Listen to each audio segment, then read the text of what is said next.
two goes together. But the problem is, when you have a different or wrong mindset, you will only be a critic and never be a contributor. And as a Christian, we need to be both. Eh kung sige lang contribute, yung pinakita na diferensya, huwag tayo ma-practice na makita.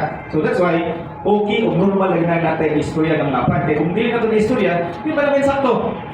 Amen? Kung hindi, maayo, ikaw ang sige lang kritik siya, wala kang ginabuhat, karon ba insakto? Kaya usahay, na tayo gusto mo na paghitabo, I have standard. And what if my standard, hindi mahitabo? Dili pa katay. Kaya it takes time man. It's also called matapos ako sa nato karon. I'm looking you right now. It's one of you as a leader. Be both a critic and a contributor. And this is a deep and wise question. Knowing the difference between being a critic and being a contributor is crucial in the body of Christ. Ayaw kalain kung na ako'y madugang istorya dili mayo. Dapat ang malipay. Because it means there has something to be done aron mas maayo pa o mas mahimo pa nato ang ikahimaya sa Ginoo.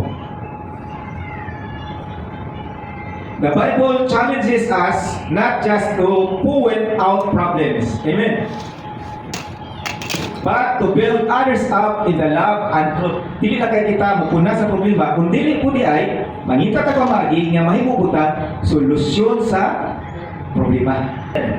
So, let us talk about signs you are becoming a critic and not a contributor. Mga signs niya, kanahin mo lang kang critic, pero wala ka makakontribute. Sige lang yung pagtuna, sige lang yung nagsaway. Pagalitan ron na ay maglukon kayo, sige lang nagpandog, pero sa may mong ginabuhat, aron siya matarong, aron siya magiyahan, niya mabalik sa Ginoo, may sakto yung Christian life.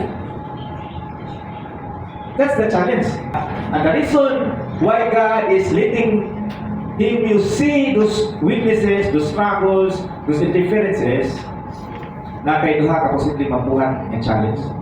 Kamugod mo ng tiyayo, kaya bago ba mo, o pagkakuya ba mo, pero yung makita, pag dahil mga okay rin na tanan, pero magadugay, hindi na may bawan. Ano ito? You are a family ba? Dati nakita niya na, ito, kurang na niya, dahil masuko, or kanang impatience siya, hindi mo sa ikritik, hindi mo siya ipadapi, or mahimo ka niyang strength sa iyang weakness. You will start to pray for him. Kaya naman, isa na nakasabutan na, isa na nakaibon na. Ang may tao, wala, tayo siya. Pero ikaw nakaibon na, ibaw na kasi ang mga ang pakutan na din na karon, what will you be to him or to her? Will you be his or her strength on her struggle? Or will you just let him down at abandon him? Okay, di naman okay ang tanan. Hostile naman yung relationship. Ya, ako na, kita kung aglain yung friendship nga, okay ang tanan. Pero nakapulimas lang, dili na po okay ang tanan. Ya, nakapulimas siya. Kita na po kagagong friendship. Na okay na po ang tanan. But when times become bad, bye-bye. You see? So, it really takes commitment and faithfulness.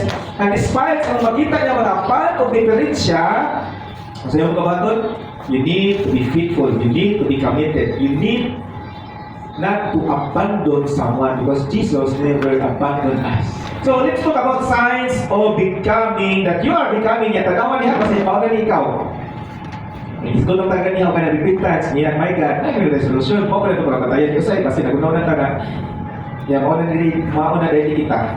Ngayon mo nila dahil ang critics, di na contributor. So signs that you are becoming a critic, number one, you speak more about problems than you pray about them. Pero hindi mo makita ang problema. Pero hindi mo isuryaan ang problema. Pero huwag ka makaampok sa problema. Mula na pagpili siyang problema, sige naman mo istorya. Huwag na magnify ang sala. Instead, imo siya i-pray, Lord, yan, nag-ampok ko, na-overcome ka niya, struggle, yan, weakness, yan, gunahuna na sakto siya, yan. Imo siya i-pray ba? The more ka magsigis ko ng problema, the more the sin, the more that problem will be magnified. Yung usahay, dito diskutan apan, huwag ang problema. Kaya nga naman, kaya ito makadumog ng mga chismis, di ba? Ganahan namin na? That's the sudo, no? Muna i-trap sa kaway. Kung pwede gani, inanin. Simple mind talks about people. Kung maugarin mo na ako, tanggalin sunyaan, mga tao. But great minds talk about ideas, solutions. So, asa man ta? Ano ito ito istoryaan? Kung saan ka mahimong malamusod. Kung sa iin karon niya ni Torking ito. Kung sa iin karon niya, negosyo. Amen.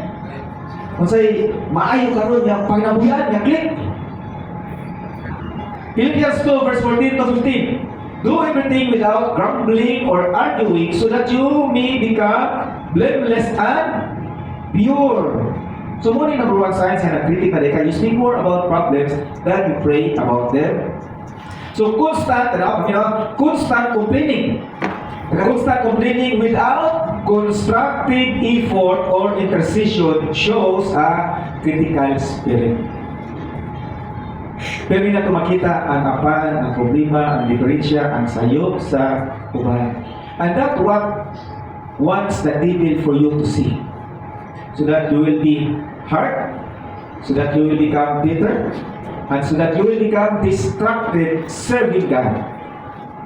And later on, you will say, di na niyo ma-feel ang presensya sa Ginoo. Eh naman, hustay naman ang environment, ang atmosphere, ang mga tao, na mo isolated, there is already a barrier, there is already a gap.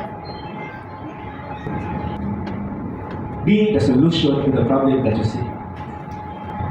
Pero kung sino nag-isulong problema, you had a critical spirit and it's not good for you in your Christian life. Because later on, that will be a trap from the devil na ma-distracted ka, na malayo ka sa iyahan. Number two, you tear down without helping build up. Ang mga tao na itapamagi na matapok, pero tungkol sa mga critical spirit, you are spreading them. Napatapok ko, yung ikaw nagpa, ako. So let's consider, you are a critic if you are tearing down without helping build up our Biblia, like Ephesians 4 verse 29. Do not let any unwholesome talk come out of your mouth, but only what is helpful for building others up. Kaya sa Biblia, do not let any unwholesome talk. For di man to tiyan mamalikas, pero mawala ng luwatan kalis. Di ka mamubawi ba? Makita, pero bilang yung kapan.